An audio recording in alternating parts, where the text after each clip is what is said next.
Bon, historiquement, si vous voulez, l'Académie Nice a toujours été engagée vers le numérique. Bon, ça s'explique un peu de manière géographique, parce que, comme vous pouvez le voir, bon, c'est la montagne qui se jette dans la mer, et ce qui nous contraint d'un point de vue logistique dans les communications. Donc les TIS ont toujours été développés dans l'Académie.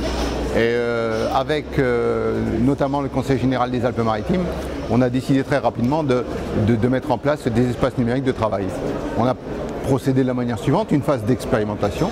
On a essayé plusieurs ENT de marques différentes, de fonctionnalités différentes. Et notre choix s'est arrêté sur l'ENT ITOP que nous avons mis en place il y a 4 ans maintenant. Dans la phase de lancement, on a délibérément choisi de s'appuyer sur une démarche volontaire de l'établissement. Et en 3 ans, on a déployé l'ensemble des ENT, c'est-à-dire qu'on a déployé avec une année d'avance en réalité sur le planning, l'ensemble des ENT sur tous les collèges des Alpes-Maritimes.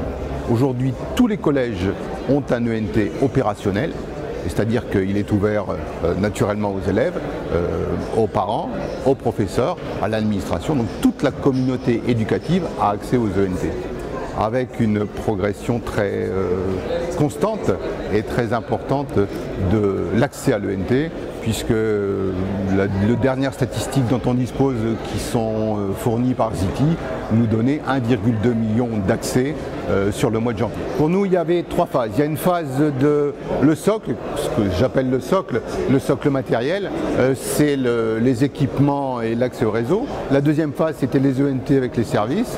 La troisième, ce sont les ressources que l'on va mettre à l'intérieur des ENT.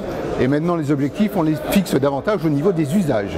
C'est-à-dire que comme on a le socle complètement établi, avec ses différentes composantes, on a des objectifs de développement des usages. Dès l'année dernière, on a été interpellé, je dirais, par l'usage des tablettes.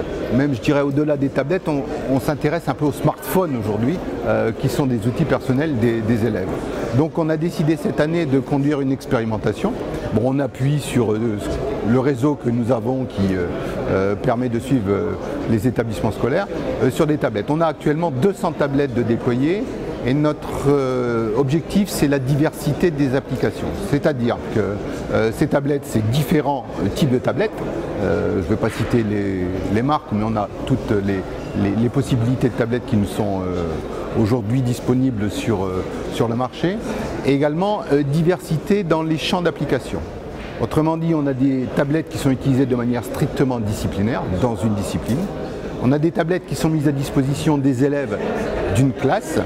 Les élèves ont la tablette pour toute l'année scolaire. Et on a des tablettes, enfin, qui sont proposées à des élèves à profil particulier. J'entends par là des élèves qui peuvent être déficients visuels, voire parfois aveugles, des élèves qui sont hospitalisés. Et on regarde avec eux.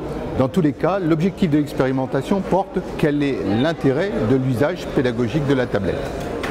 Je ne vous cache pas qu'aujourd'hui, il y a une forte demande des établissements pour disposer de tablettes, mais nous souhaitons, avec nos partenaires des collectivités, de disposer de toutes les informations et de tout le résultat de cette expérimentation pour dégager des recommandations sur les usages et pour être très attentifs aux projets qui nous seront proposés.